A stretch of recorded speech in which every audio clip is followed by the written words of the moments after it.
তাদের উদ্দেশ্য ছিল যে শাসনের নামে শোষণ করা।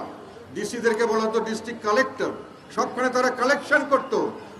সমস্ত লেভেলে সরকারি কর্মচারী কর্মকর্তাদের উদ্দেশ্য ছিল দেশের জনগণের কাছে কিছু শোষণ করা, তাদের কাছে কিছু কালেক্ট করা। এই জন্যই ঔপনিবেশিক শাসন ব্যবস্থার পরিবর্তে উনি উপজেলা পদ্ধতি করে এমন একটি সিস্টেম চালু করলেন যেখানে শাসনের নামে শোষণ হবে না, শাসনের নামে হবে সেবা।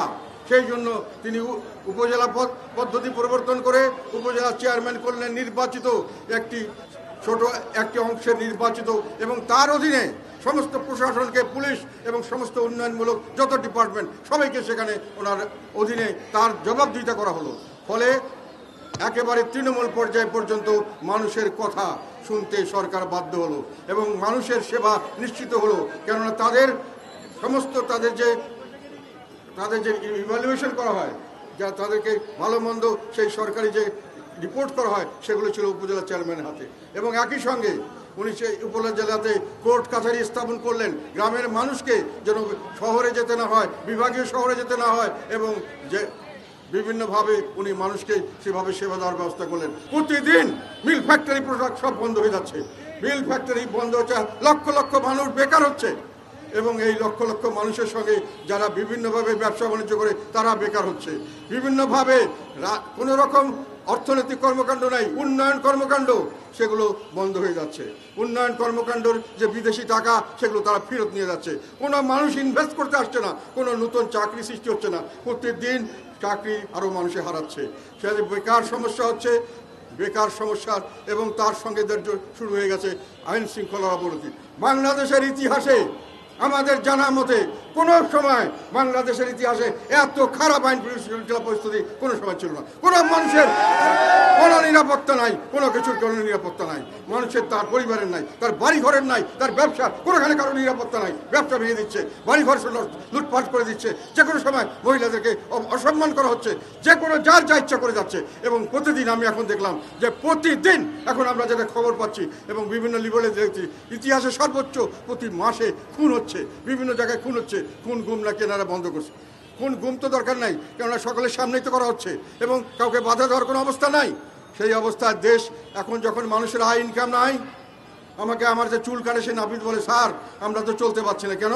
চুল কাটতে মানুষে আসে না, কেন মানুষের হাতে টাকা নাই, ট্যাক্স দিবে কোত্থেকে? সরকার এটা বুঝতেছে না, কয়েকদিন পর ট্যাক্স পাবে না, এবং কেমনে সরকার চলবে এটা আল্লাহ একমাত্র জানে। সমস্ত অর্থনৈতিক কর্মকাণ্ড স্থবির হয়ে গেছে। যখন একটা মিল ফ্যাক্টরি চলে, তার আশেপাশে রেস্টুরেন্ট চলে, তার ওষুধের দোকান থাকে, কসমেটিকের দোকান থাকে, অনেক কিছু চলে, সব বন্ধ, সব বন্ধ, কারো হাতে কোনো পয়সা নাই। তো দেশ যাচ্ছে কোথায়? কিন্তু জিনিসপত্রের দাম কি কমছে? প্রত্যেক দিন বাড়ছে। বিএনপি এবং জামাত জোট তারা পেয়েছে 45% ভোট। সেই সময় হেরে গেছে কে? হেরে গেছে আওয়ামী লীগ। আর আমরা ছিলাম না আওয়ামী লীগের সঙ্গে, আমরা আর আওয়ামী লীগের ভোট যোগ করে হয় 47% ভোট। এবং এর পরের বার যখন 2008 সালে নির্বাচন আসলো, তখন বিএনপি জামাত পেল 37%, আর মহাজোটের আমরা মিলে জাতীয় পার্টি মিলে পাওয়া গেল 53%। কাজেই যখন সবচেয়ে কম ভোট পেয়েছে আওয়ামী লীগ এবং জাতীয় পার্টি, তখনও জাতীয় পার্টি 47% ভোট পেয়েছে, তখনও বিএনপি আর জামাত পেয়েছে মাত্র 45%। কিন্তু এই আওয়ামী লীগকে বাদ দেওয়া হয়েছে, জাতীয় পার্টিকে বাদ দেওয়া হয়েছে, আর 3% লোক আর জামাত এবং নিয়ে তারা এখন ইলেকশন করতে চাচ্ছেন। তারা এই ইলেকশন করতে গেলে কি হবে? ইলেকশন করতে গেলে এটা কোনো ইলেকশন হবে না।